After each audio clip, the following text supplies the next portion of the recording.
The Elements by Trish Reeves.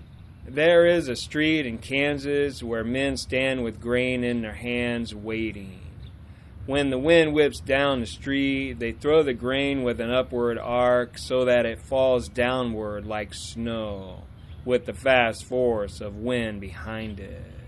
The men stand with empty hands, the grain stinging their faces. They say, "This is what life does to me every day."